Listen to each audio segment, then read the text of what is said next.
আজকে আমি ব্রুকলি রান্না করব। আমার ব্রুকলি খুব প্রিয় একটা সবজি। যখনই বাজার থেকে আনুক না কেন আমি সঙ্গে সঙ্গে রান্না করে নিই। তো ধুয়ে কেটে নিলাম, কেটে নিয়ে এখন ভাজা করে নেব। আমার ছেলে মেয়েরও কিন্তু খুব প্রিয় খাবার এটা। ফুলকপি থেকে ব্রুকলিটা খুব পছন্দ করে। তো ওরাও বললো যে মা রান্না করো, রুটি দিয়েও কিন্তু খাওয়া যায় বা গরম গরম ভাতের সঙ্গেও কিন্তু অসাধারণ লাগে। আমাদের বাঙালিদের কিন্তু একটা খুব ভালো জিনিস যে রসুন পেঁয়াজ ঘরে না থাকলেও আমরা নিরামিষ খুব ভালো রান্না করতে পারি। সব বাঙালিদের কথাই বলছি আমি, খুব ভালো নিরামিষ রান্না করতে পারে সব বাঙালিরাই। তো রসুন পেঁয়াজ না থাকলেও কিন্তু পেট ভরে ভাত খাওয়া যায়। আর বিশেষ করে আমি তো এক থাল ভাত খেতে পারি নিরামিষ দিয়ে। তো আমার ভালোও লাগে রান্না করতে নিরামিষ সবজি। তো আমি ব্রুকলিটা ভেজে নিলাম, এখন আলুটাও ভেজে নেব। ভেজে নেওয়ার স্বাদটাই কিন্তু আলাদা।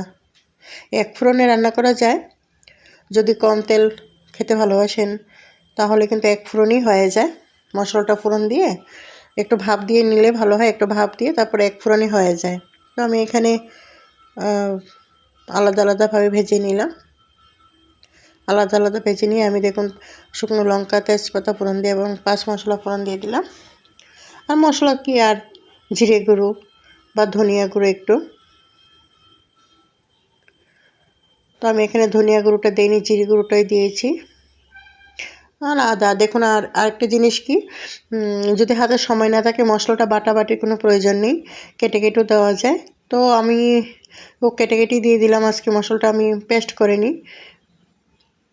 শুকনো লঙ্কা বা কাঁচা লঙ্কা আদা এগুলো কিন্তু আমি পেস্ট করে নিই। আমি কেটে কেটে দিয়েছি, কদ্দুকস করে দিয়েছি আদাটা।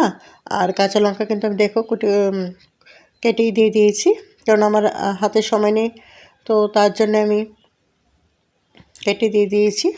তো এখন ব্রুকলিটা দিয়ে দিলাম, আলুটাও দিয়ে দেবো, দিয়ে আরেকটু ভেজে নেব। হাতে যদি সময় না থাকে এভাবে কিন্তু রান্না করলেও কিন্তু অসাধারণ লাগে। সবসময় যে পেস্ট করে দিতে হবে তাহলে টেস্ট হবে তা কিন্তু নয়। এইভাবে কেটে দিয়েও কিন্তু ভালো রান্না হয় এবং ঝোলের পরিমাণটা একটু কম দিতে হবে। তো আমি একটু অল্পই দিয়েছি, দিয়ে দেখুন আবার একটু ঢেকে দিয়েছি নাড়াচাড়া করে। ঢেকে দিলে একটু ভালোভাবে সবজিটার ভিতরেও কিন্তু পুরো মশলাটা ঢুকে যাবে। তো 10 মিনিট পর আমি উঠিয়ে নিলাম। দেখুন আমার হয়ে গেছে একদম। একটু গরম মশলা দিয়ে, আর শীতের সবজিতে গরম মশলা দিলেই হয়, তবু শীতের দিনে কিন্তু ধনিয়া পাতা না দিলে কিন্তু চলেই না। আমার খুব প্রিয়, তো তার জন্য আমি ধনিয়া পাতাটা দিলাম, দিয়ে